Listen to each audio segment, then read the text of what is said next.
하나님께서는 천지와 만물을 지으시고 선하게 다스리고 계십니다. 그 하나님께서 우리 한 사람 한 사람을 지극히 사랑하십니다. 그래서 그리스도께서도 우리 죄값을 치러주기 위해서 십자가에서 돌아가 주셨던 것입니다. 하나님께서는 우리를 이렇게 죄와 사망으로부터 우리를 구원해서 천국을 향하도록 계속 이끌어가고 계십니다. 우리를 향하신 하나님의 사랑은 눈물겨운 것입니다. 그러나 우리는 하나님의 은혜를 잊고 살 때가 많았습니다. 나의 삶은 나의 능력과 노력으로 만들어진다고 믿을 때가 많았던 거죠. 하나님의 은혜를 잊고 살면은 우리는 하나님의 관계가 무너지게 됩니다. 그러면 삶이 허무해지고 힘을 잃고 소망을 잃게 되는 것입니다. 이제 새로 들어선 지 어느새 반달이 지났습니다. 금년에는 우리가 놓치고 살았던 하나님과의 관계적 삶을 재발견하는 해가 되었으면 합니다. 그래서 하나님 은혜 안에서 우리의 삶이 더욱 건강하고 소망과 기쁨으로 복된 길을 걷게 되기를 축원합니다. 오늘 본문에서는 이스라엘을 영적으로 재건했던 요시야 왕에 대해서 말하고 있습니다. 먼저 22장 1절에서 요시야 왕에 대한 내용이 간단히 소개가 되고 있습니다. 우리 22장 1절 우리 같이 한번 읽어보겠습니다. 요시야가 왕위에 오를 때에 8세라 예루살렘에서 31년간 다스리니 그의 어머니의 이름은 여리다요 보스가 아디야의 딸이더라. 요시야는 8살에 왕이 되었습니다. 그리고 그의 어머니는 여디다라고 나옵니다. 제사장의 딸이었던 거죠. 요시야의 아버지는 아몬 왕이었습니다. 아버지는 우상을 섬기며 하나님을 멀리한 사람이었고 부하들의 반역으로 일찍 세상을 떠났던 것입니다. 그래서 8살밖에 안 된 어린아이가 요시야 왕이 된 것입니다. 그런데 요시야에 대한 평가는 대단히 좋았습니다. 우리 2절 함께 보시겠습니다. 2절 요시야가 여호와 보시기에 정직히 행하며 그의 조상 다윗의 모든 길로 행하고 좌우로 치우치지 아니하였더라 이렇게 말하고 있습니다. 그러니까 여호와 보시기에 정직했다는 말은 너무 잘했다는 평가인 것입니다. 그래서 이스라엘 역사에서도 요시야는 유다 왕조에서 3대 성군 중에 한 사람으로 꼽히고 있는 겁니다. 이렇게 된 것은 요시야 왕이 나라의 다스림을 하나님 중심으로 회복시켰기 때문이었습니다. 23장 우리가 읽지 않았습니다만은 23장에 보시면은 자세한 개혁의 내용이 나오는데요. 열거를 해보자면은 모든 우상들을 섬기는 자리를 헐어버렸습니다. 그걸 산당이라고 그러죠. 산당을 헐어버렸고 또 성전에 있던 우상을 섬길 때 쓴 그릇들을 모두 꺼내서 불살라버렸습니다. 그리고 우상을 섬기는 모든 제사장들을 폐했다고 나옵니다. 해직시켰다는 거예요.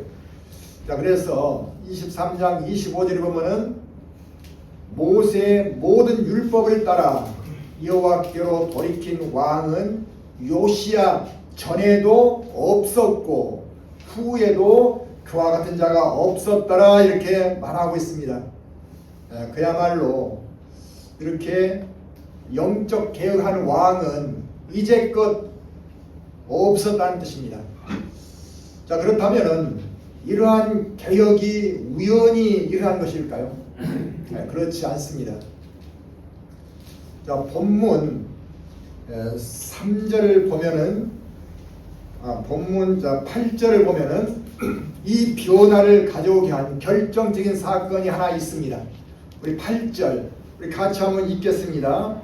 대제사장 hil기야가 서기관 사반에게 이르되 내가 여호와의 성전에서 율법책을 발견하였노라 하고 hil기야가 그 책을 사반에게 주니 사반이 읽으니라. 요시야 왕은 부서진 성전을 수리하게 하였습니다. 그런데 이 과정에서 두루마리로 된 율법책을 발견했던 거예요. 옛날에 이런 책이 없었고 두루마리로 만들어져 있었던 거예요.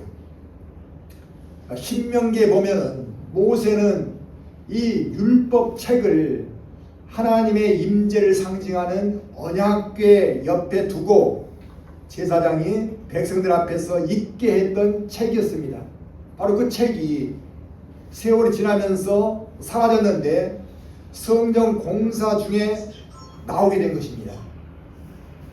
책이 사라졌다는 의미는 말씀을 전하지 않았다는 뜻입니다.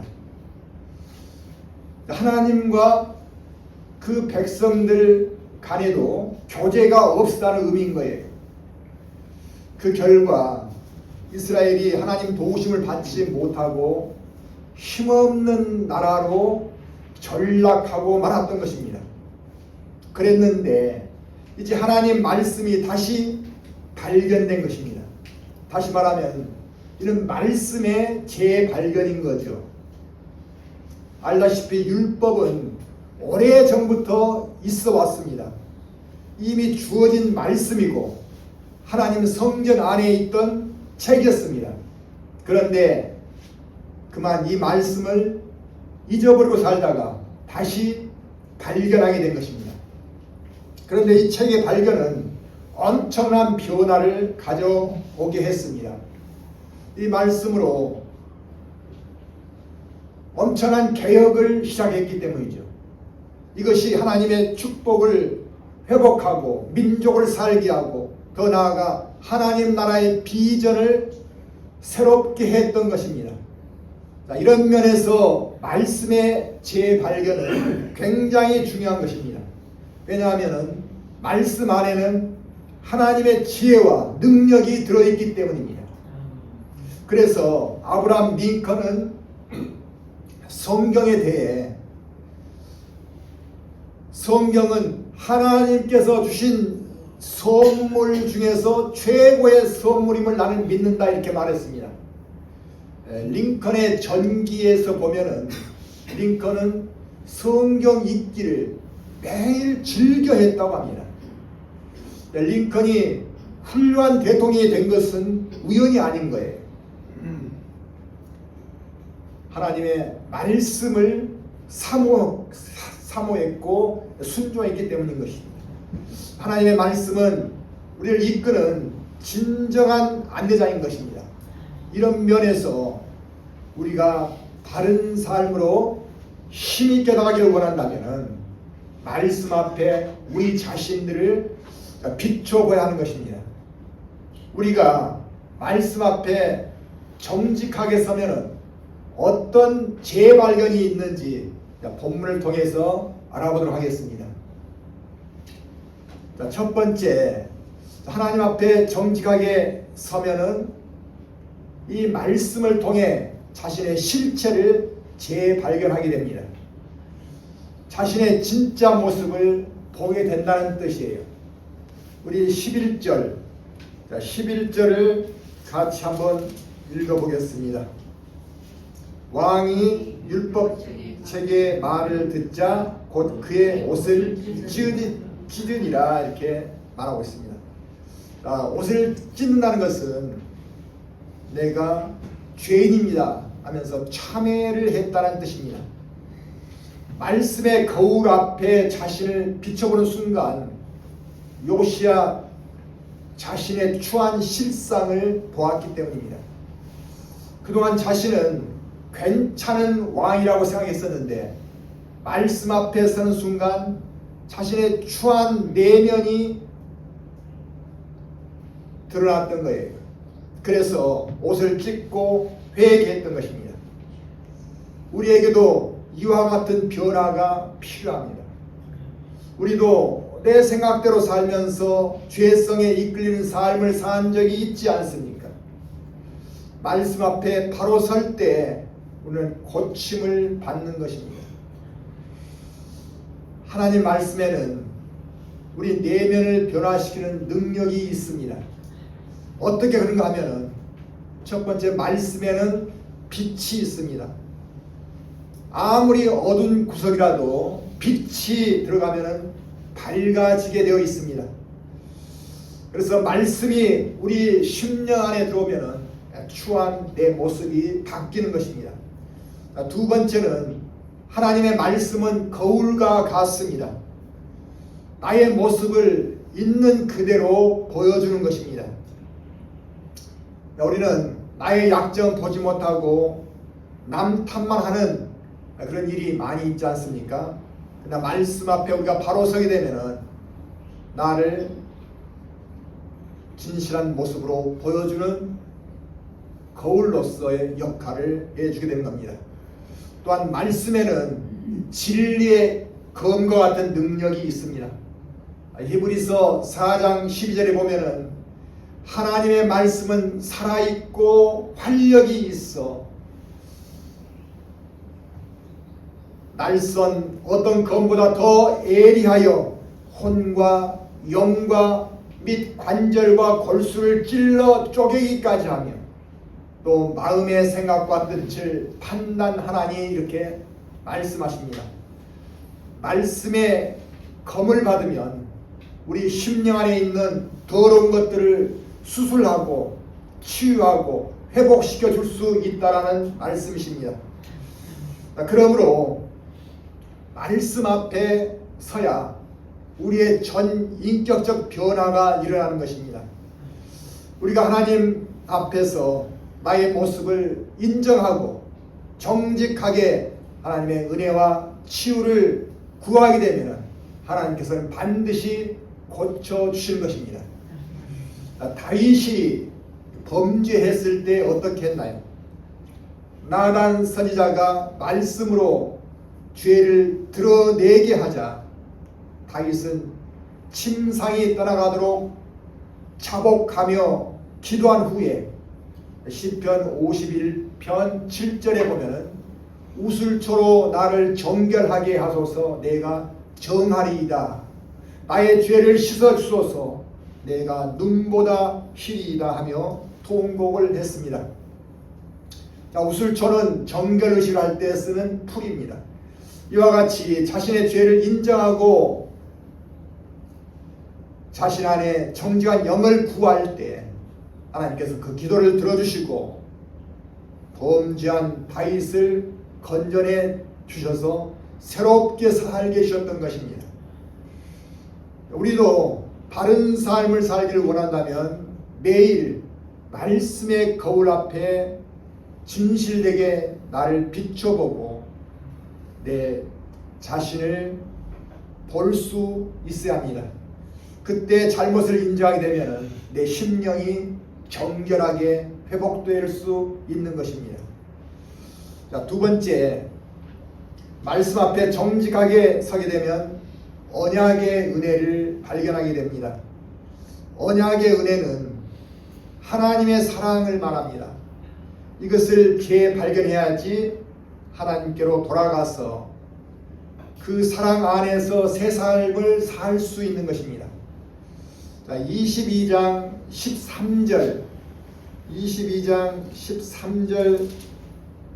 말씀 우리 다시 한번 읽어보겠습니다. 너희는 가서 나와 백성과 온 유다를 위하여 이 발견한 책의 말씀에 대하여 여호와께 물으라. 우리 조상들이 이 책의 말씀을 듣지 아니하며 이 책에 우리를 위하여 기록된 모든 것을 행하지 아니하였으므로 여호와께서 우리에게 내리신 진노가 크도다.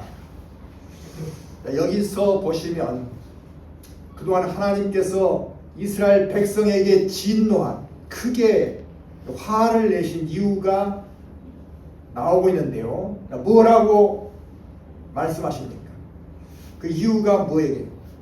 그러니까 조상들이 이 책의 말씀을 듣지 않고 기록된 모든 것을 행하지 아니하였기 때문이라고 말씀하고 있습니다. 우리는 율법이라고 하면은 지켜야 할 법들이라고만 이해하기 쉽습니다. 그런데 그 율법을 주심은 하나님과 이스라엘 백성 간의 사랑의 약속인 언약을 맺기 위한 것입니다. 이 말씀을 지키면 하나님은 이스라엘의 하나님이 되시고 이스라엘은 하나님의 백성이 된다는 약속인 것입니다. 그래서 율법을 떠나면은 하나님의 언약이 깨지기 때문에 하나님께서 진노하셨던 것입니다. 진노도 하셨지만 사실은 아파도 하셨던 거죠. 사랑의 관계에 금이 갔기 때문인 것입니다. 그래서 23장 2절과 3절을 보시면 요시야 왕은 백성들 앞에서 이 율법 책을 언약책이라고 불렀습니다. 그리고 이 책을 읽어주고 하나님과 언약을 다시 체결하는 모습을 보여주었습니다. 하나님을 떠나갔던 백성이 다시 하나님 안으로 돌아오려면 영적 회복이 필요했기 때문입니다. 언약은 사랑하는 하나님과의 약속입니다. 이런 의미에서 언약이란 단어와 계약이란 단어는 차이가 있습니다. 우리는 그동안 혼돈스러웠을지도 모릅니다. 하나님과 이스라엘 백성이 계약한 게 아니냐. 그러나 그것은 계약이 아니라 언약인 거예요. 어떤 차이가 있냐면은 계약은 사랑의 관계가 아니라 이익의 관계입니다. 그래서 계약에는 많은 조건이 붙는 것입니다. 조건이 한 개라도 깨어지면 계약은 파기되는 거예요. 그러나 언약은 그렇지 않습니다. 하나님의 무조건적인 사랑의 근거에서 만들어진 것이 언약입니다. 그래서 율법을 지키지 못했어도 하나님과의 관계가 살아있으면, 내가 하나님을 믿습니다, 하나님 사랑합니다 하는 관계가 살아있으면 언약은 유지되는 것입니다. 그러나 사랑이 깨어지면 언약이 깨어지는 것이고 삶의 근본이 무너지는 것입니다. 그래서 여러분과 저는 날마다 말씀과 기도로 하나님과 교제를 하고 사랑 안에 있어야 하는 것입니다. 우리가 드리는 주일 예배도 마찬가지예요. 하나님 앞에 나와서 사랑을 누리고 나의 사랑을 고백하고 나의 마음을 하나님께 드리는 교제하는 시간이 바로 예배인 것입니다. 그런데 어떤 사람들은 예배는 왜 이렇게 반복되느냐고 하신 분이 있습니다.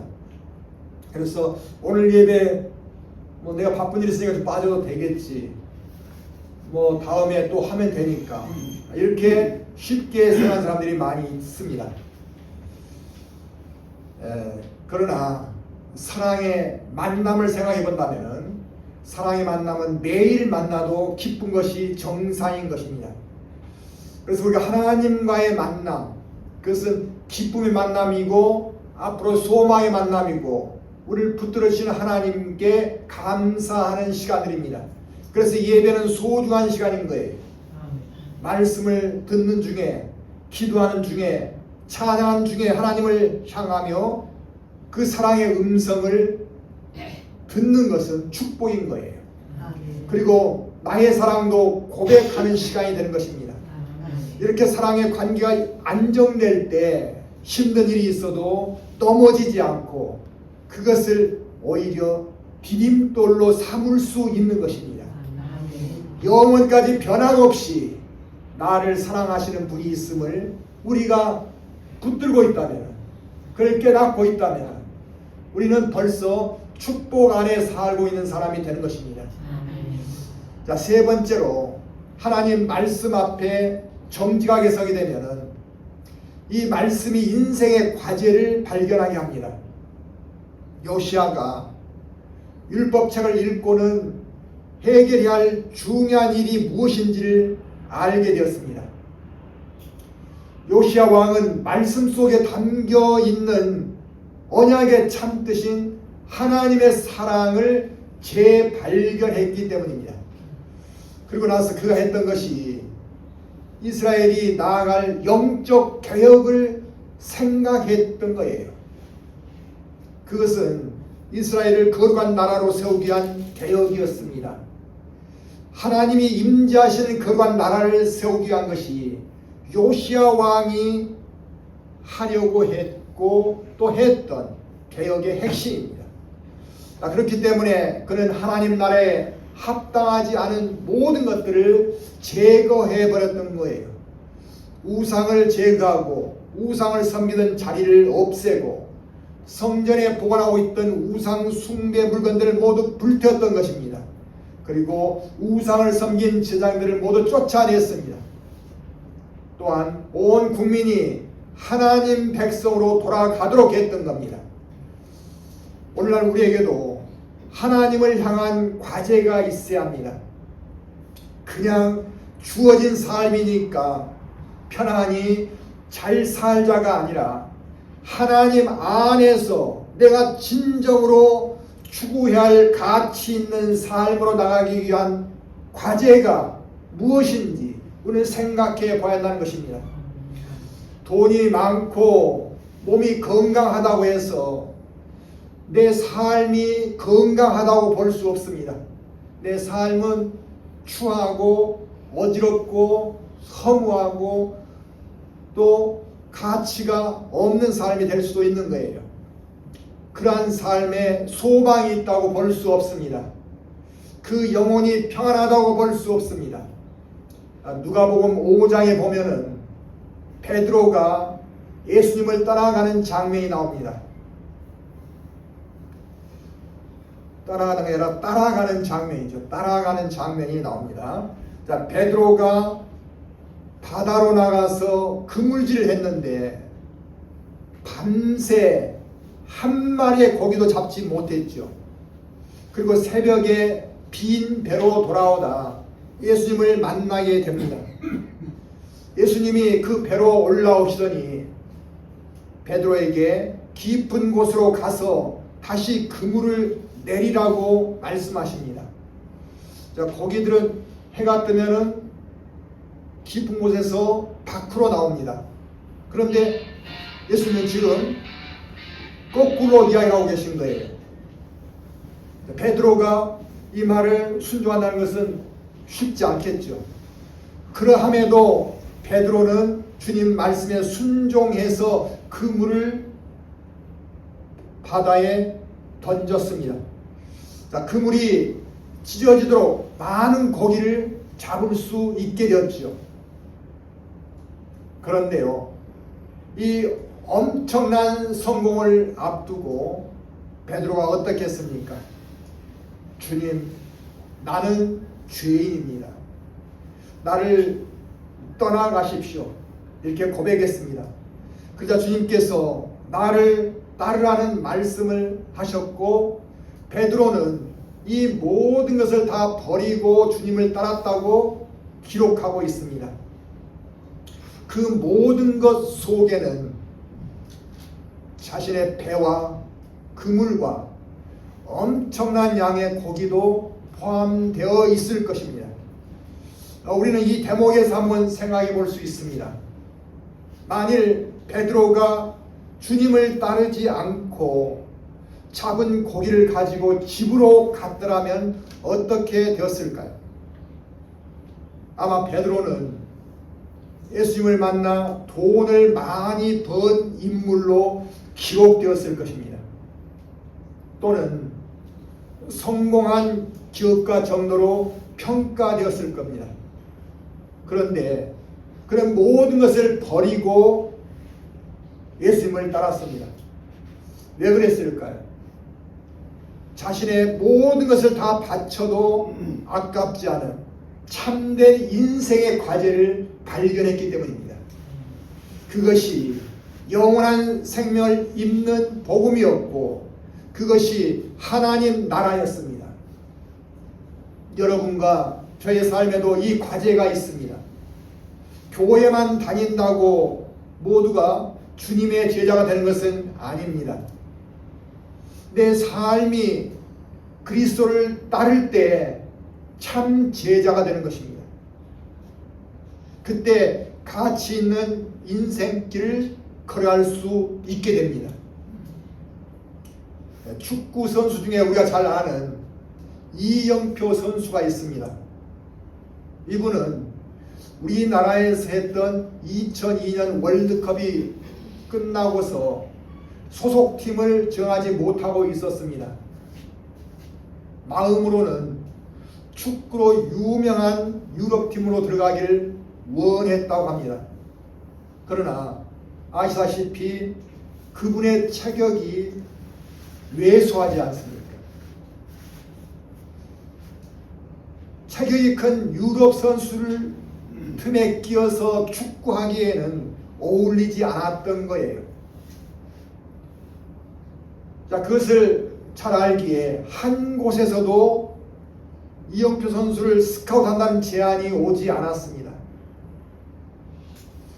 그래서 답답한 마음에 이영표 선수는 날마다 새벽에 교회에 나가서 기도를 했습니다.